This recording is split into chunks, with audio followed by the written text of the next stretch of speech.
boys wandered along the banks of the Yamunā, a dreadful sight appeared before them. The clear waters of the river, once full of life, had become dark, thick and violently disturbed, as if life itself could no longer remain within them.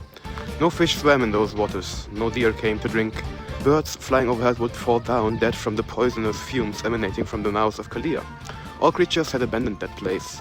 This was the lake where the demon Kāliya had made his residence. Krishna stood still for a moment, surveying the devastation before him, his eyes deep and full of compassion. He scanned the poisoned rivers and the lifeless shores. His heart, always attuned to the suffering of his devotees, felt the weight of the misery caused by Kāliya's presence.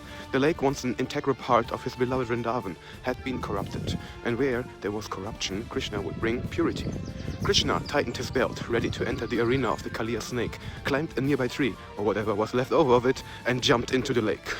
The serpent Kāliya, upon seeing this audacious intruder invading his domain, surged from the depths. Enraged and ready to kill God, his many heads hissing with venom, he caught hold of Krishna, curled around him and held him in a tight embrace, like an anaconda swallows its prey. The coward boys, losing their lives in despair that their friend Krishna might be killed and lost. Desperation came upon all of Vrindavan. Fearing for Krishna's life, they thought, today Krishna surely is going to be vanquished. Yashoda fainted and remained as if dead. Her friends shed tears, trying to revive her. Nanda and the coward men were ready to enter the lake and fight with Kāliya, but Balaram checked them, reassuring Krishna is fine. Krishna then suddenly broke free from the grasp of Kāliya, and the famous scene where Krishna danced on the hoods of Kāliya's serpent began to unfold. Bit by bit, the poison of Kāliya vanquished out of its body.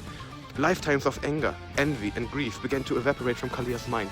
With each of Krishna's steps, the snake lost its poison, and Krishna, the master of all dances, expertly avoided all the attacks of the many-hooded snake, while bringing an impressive dancing performance. After Kāliya finally was about to lose his life, being trampled by Krishna's lotus feet, the wives of Kāliya rushed out of its lair and started to pray to the Supreme Personality of Godhead, saying, "O Personality of Godhead, you are the source of all creation, and you are the ultimate protector of the innocent. We, the wives of Kāliya, have been forced to live in fear and isolation because of his wickedness. But now we see that your divine power has come to purify this place. We beg you, O Lord, please spare the life of our husband and give him the opportunity to change. We surrender ourselves completely to your mercy. Please show him the way to liberation and grant him peace. For only you, the Supreme Being, have the power to purify him from the venom of his false ego."